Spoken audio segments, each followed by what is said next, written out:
Let's get some perspective on this now. And joining us is Musa Mdunge, who is a political analyst who has been listening to the president. Mr. Mdunge, good evening to you. Thank you for your time. Am I backing up the wrong tree when I say I suspect there is going to be much conversations, particularly around the last point I've just made, around strengthening the GNU and opening the window now to political parties that are not part of this GNU, but key phrasing there, parties that are willing to play a constructive role. Talk to us whether you understand it the same way. No, thank you so much, Koli. Good evening to you and to the viewers. Certainly it is. You know, the president here, Koli, is trying to have his cake and eat it, fundamentally by assuming that the ANC can really dictate to other parties how they ought to behave.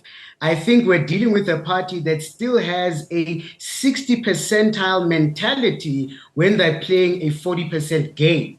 And in many ways, it's telling of a president and a leadership that knows that there's a lot of pressure currently facing the ANC that it has to answer. And the problem is often it has been the parties that they have been in government with who have led the pack in really unsettling the ANC. So from that perspective, one understands why the president wants to do that. But the problem comes that those parties that he then welcomes into this GNU, knowing the value proposition they bring, can then ask the ANC of even more. And is ANC therefore willing to give that or not? And I think that is really the question.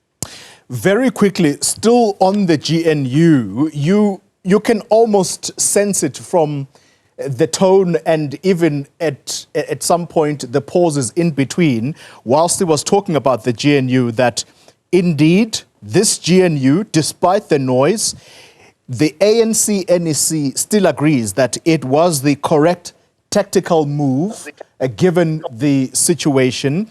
And he almost goes to a point where he emphasizes that this was the correct decision to establish a GNU. And another important phrase he uses is that it remains valid despite the pressure of global right-wing forces. Do you suspect that he perhaps would have come under pressure in this meeting to justify why perhaps parties like the DA that have been problematic in inverted commas are therefore putting him under pressure to explain to some of the party leaders there who have come out very strongly to say, actually, maybe we should cut the DA loose?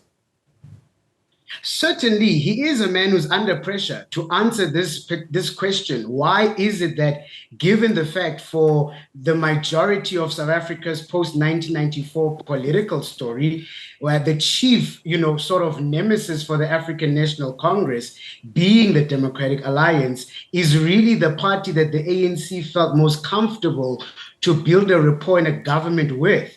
And it speaks fundamentally to two things. One, the ideological sort of phase that the ANC is here, given that it is a party that often speaks left. Why did it choose a party who ideologically it seems to be opposed to? And on the other hand, what this season is telling about here, Koli, is that we are dealing with a government that does not have a particular vision, plan for the South African economy or just for South Africa in general. And in many ways, the leaders within the ANC are asking these questions, perhaps concerned about this, that, before you had a sense of what the ANC was trying to drive in terms of a policy agenda. But practically now, Koli, it seems like the party doesn't have a policy position. And by extension, it's why we find ourselves in a place where the GNU in and within itself does not have a policy platform for this country. I've only got 2 minutes in this discussion, Babu Mdunge, and there's so much to talk about. Let me go and talk about inflation targeting, because that has now become a huge talking point again. The Reserve Bank governor taking what has been termed, quote unquote, a unilateral decision outside of the finance minister, the president of the ANC there, almost placing emphasis again that this is the domain of the finance minister. However, consultations have got to be had. Do you suspect that the Reserve Bank governor might be forced to almost track back and reverse his decision? Well, we're living in interesting times here, Chloe, because what is happening here is reflecting what is happening in the United States, right? And so the question here is, what power is our Reserve Bank governors given in a time where, economies are facing pressure, particularly cost of living?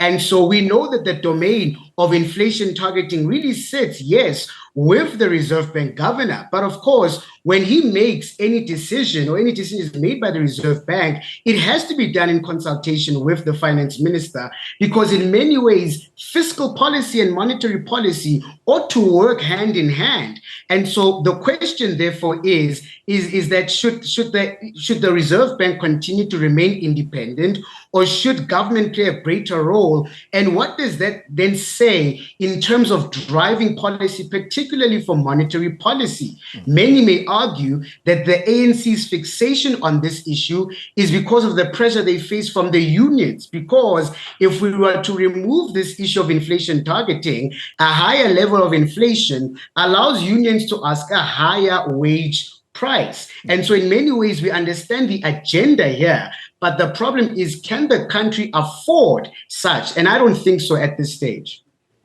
Let me then conclude the conversation whilst we are on the economic topic. We move to tariffs, and the date of 8 August is upon us, meaning that these will now be operationalized. But something I picked up here, and you'll tell me if I'm, again, reading it wrongly, from President Ramaphosa. He says that discussions are going to continue with the US, but listen carefully now. He says they are going to continue with the Minister of Trade, Industry and Competition, working with the presidency. Today, we saw a joint briefing between the Minister of Trade and the Minister of International Relations. Do you think that Minister Lamola is now being pushed aside, and in his place, the presidency will now lead these discussions alongside trade and industry? Am I reading too much in between the lines? Well, Xoli, if we look at the Oval Office meeting, the silence of Minister Lamola is quite telling.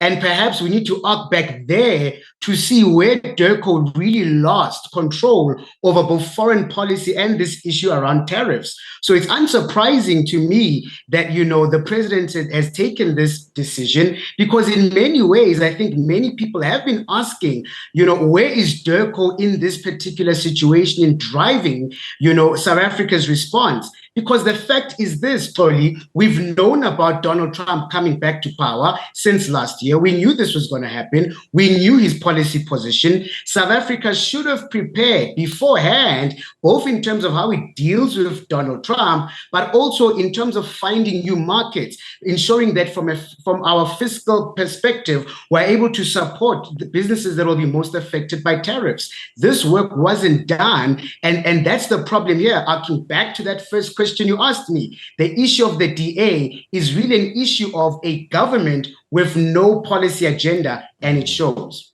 Wow. Very, very nicely done. Thank you very much. Your analysis, absolutely intriguing.